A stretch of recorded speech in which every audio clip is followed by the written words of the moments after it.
सब ग्वाल वाल अपनो अपनो टोसा लेके गए। टोसा जानते हो? बगल में टोसा, किसका भरोसा। सभी ग्वाल वाल अपनो अपनो टोसा लेके गए। अजगर को देख करके बोले, भैया जी कहाँ थे, गुफा आ गई रात रात में, चलो देखा में। भगवान नाई कर रहे कि जामे मत घुसो। अगासुर माने होता है पाप, और पाप में आदमी जब घुसता है तो भगवान मना करते हैं, गुरु मना करते हैं, लेकिन ये जीव मानता नहीं है। अंदर चले गए। फिर अंदर जब आने सांस बंद करी और घुटन लगे, तब भगवान को पुकार्यो और भगवान ने अघासुर को मार करके उनको बचाया। सब जने बैठ करके और फिर अपनी अपनी टोकरी निकाल के, टोकरी तो नहीं आती बा जमाने में, पहले वो चलता है छन्ना। छन्ना जानते हो? बात में स्वाफी आती लाल लाल, बिल्कुल छलनी जैसी है ना। तो बिन में रोटी बांध के खेता पे जाओ करते हैं छन्ना। तो अपने अपने छन्ना में बांध के और वे ले गए टोसा, तो सब अपना अपना पायरे। आज जो है एक पंडितानी को बालक हो मधुमंगल, वो पीछे रह गो, वो कड़ी लेके आयो कूलरी में भर के, गरीब है। तो सुबह ने देखी कि सब खावन लगे, बीच में बिगंडारे में फायदा का है, अपनी ला अपनी कड़ी ते पी ले, अपन कड़ी है। सुबह के पेड़ की ओट में पियन लगे, लेकिन भगवान को पहलो कौर जैसे ही ले भगवान ने याद आई कि आज हमारा मधुमंगल कहाँ है। सो चारों तरफ निगाह फेरी से एक जनो बोलो, देख पेड़ की आड़ में कोई दिख रहा है। बोले रुको बाद में खाएंगे, जाए देखे पहले। सो मधुमंगल ने देखी कि जो अपनों लेते खाया है और अब मेरी मटकी मेरी कड़ी पी जाएंगे, तो वहां जल्दी गटक गटक गटक गटक करे कि कजू फैलाई, कजू पी, कजू मुंह बिगाड़ लो है। जैसे जब तक ये आए तब तक फेंक के फिर ही आएगा। मधुमंगल तू रोज हमारे में तो खा ले, तो हमारे कबू नाई नहीं करी, आज तू पहली बार तो लायो और अपने सवरे कड़ी पी गो। लेकिन हम कमे ना आए, हम तेरी कड़ी चाके बिना नहीं रहेंगे। एक वालो ये सब ठीपुरी परी है ना, कड़ी की शनि भाई, सबने उठाओ, सबने चाटो, चाक के देखो कैसे हो जाओ कड़ी। सो सबने उठा के जब लई तो सबने के बट में एक एक आएगी। एक जना बोले, लाला तो क्यों ना बची? बोले मेरी चिंता मत करो, मौका आए तो जाके मुँह पे मुको तो चुपट्यो, मैं तो जाइए चाट लूंगा। अब जा लीला है भगवान की है, ब्रह्मा जी देख रहे। अब ब्रह्मा जी की चार खोपड़ी गड़बड़ होने लगी कि जिके सो परमात्मा, इसको तो पवित्रता अपवित्रता का भी बोध नहीं है, ये कैसो ईश्वर है? मुझे तो लगता है कोई गड़बड़ जाला है।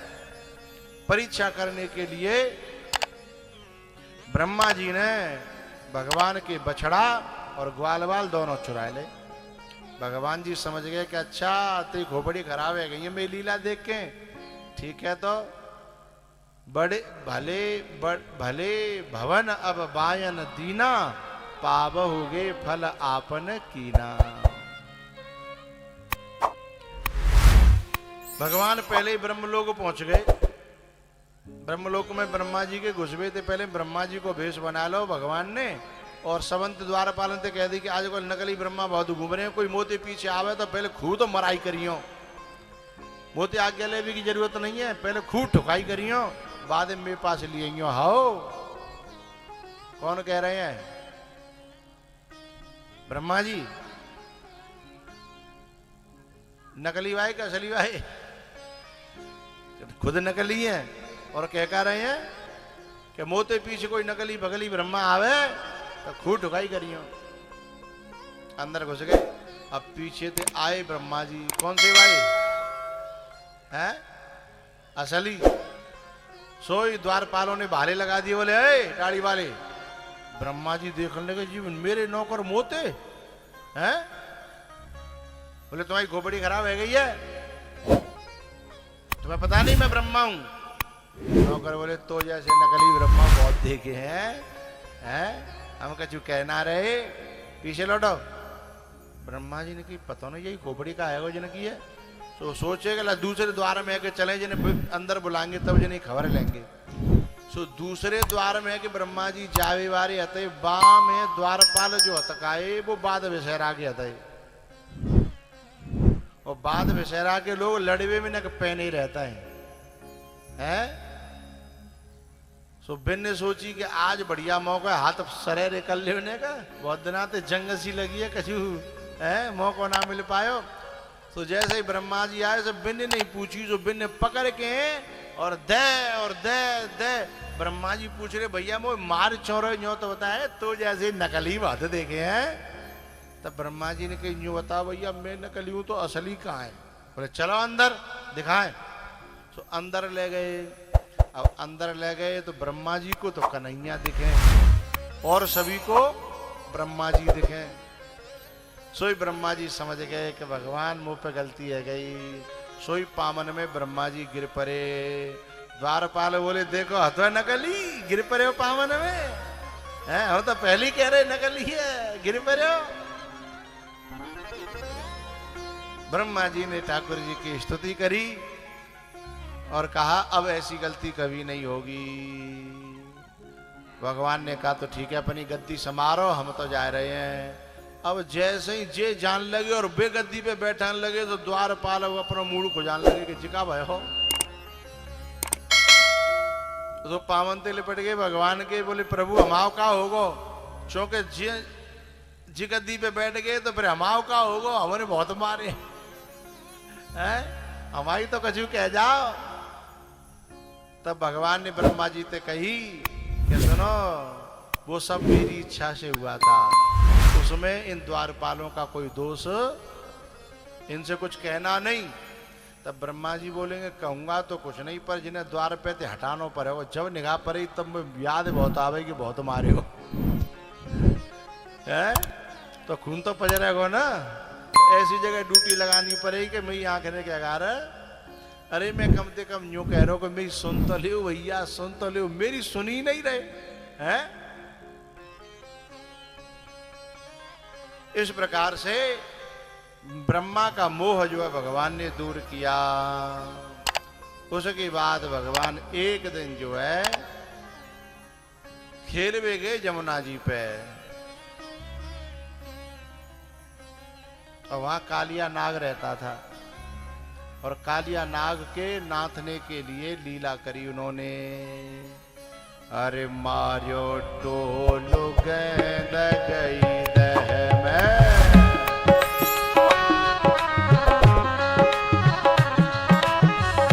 मारियो टोलू गेंद गई दह, गेंदई के संग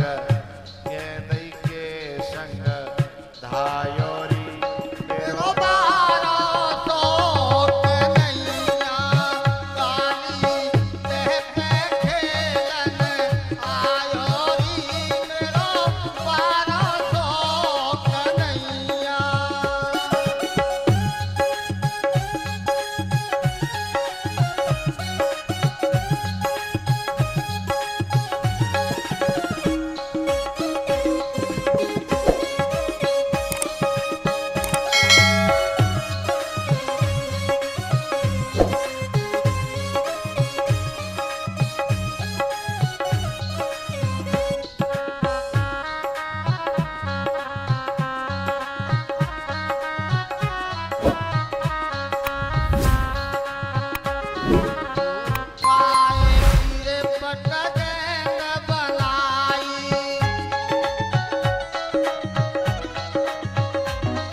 नाग जो है ना वो प्रदूषण फैलाने वाला है।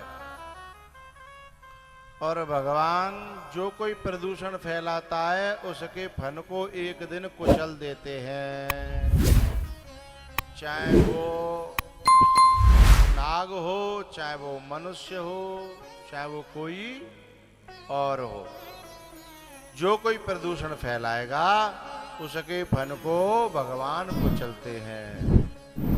अब प्रदूषण कई प्रकार के होते हैं, वायु प्रदूषण, ध्वनि प्रदूषण, जल प्रदूषण, है ना। अब जैसे वायु में प्रदूषण फैलाते हैं ना,